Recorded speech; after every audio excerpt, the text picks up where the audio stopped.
네, 여러분 안녕하십니까? 오늘은 암에 대해서 한번 말씀을 드리고 싶습니다.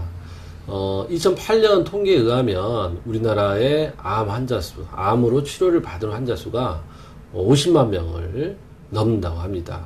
그러면 우리 인구 5천만 명을 생각해 보면 100명당 1명이 암을 진단받는다. 이런 어떻게 보면 굉장히 비율이 높고 충격적인 사실입니다. 그렇기 때문에 거기에 주위에 관련된 그런 가족들까지 따지면 암으로 고통받는 사람들이 정말 굉장히 많다라고 하는 겁니다. 우리가 암에 대해서, 암이 왜 오는가, 그것에 대해서 흔히 누구나 다 얘기를 하는 것이 어떤 것입니까?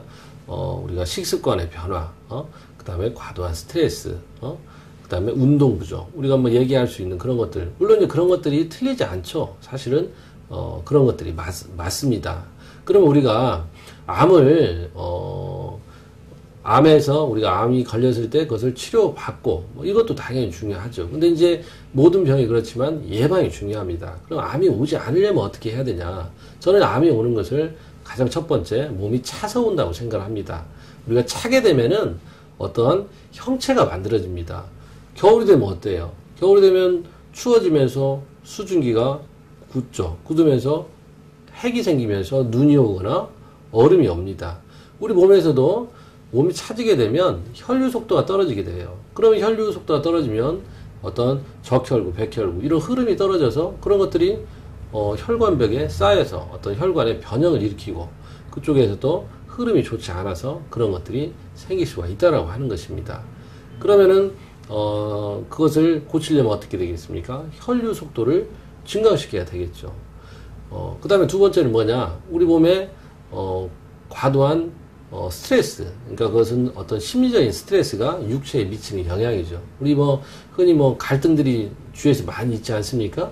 어떤 갈등들이 있습니까? 시어머니와 며느리의 관계, 부부 간의 관계, 형제 간의, 가족 간의, 직장의 상사, 이런 갈등들이 굉장히 많습니다. 그런 갈등들에서 우리가 뭐냐면은, 부심, 우리가 속이 썩는다 그런 얘기 하죠. 우리 부패된다, 두부, 이런 얘기 하죠. 결국 우리 몸이 속이 불불 끓는 거죠. 그러면 그 화열에 의해서도 수분이 줄고 혈액이 끈적해집니다. 그러면 마찬가지로 순환이 안 되면서 다시 몸이 차게 된다는 얘기입니다. 그 다음에 세 번째는 우리가 욕심을 들 수가 있습니다.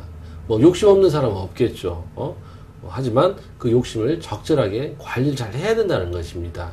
그래서 우리가 사람들이 되게 욕심을 추구하는 게 여러 형태가 있지만 우리가 술이랄지 아니면 색, 그 다음에 재물, 권세 이런 것인데 그것이 과연 내가 내 건강을 해치면서까지도 필요한 것인가, 이것에 대해서 잘 생각을 해야 됩니다. 우리가 주위에서 보면 자기가 성취하는 그런 목표를 달성했는데 이미 자기는 돌이킬 수 없는 그러한 큰 병에 걸리는 경우를 많이 볼 수 있습니다.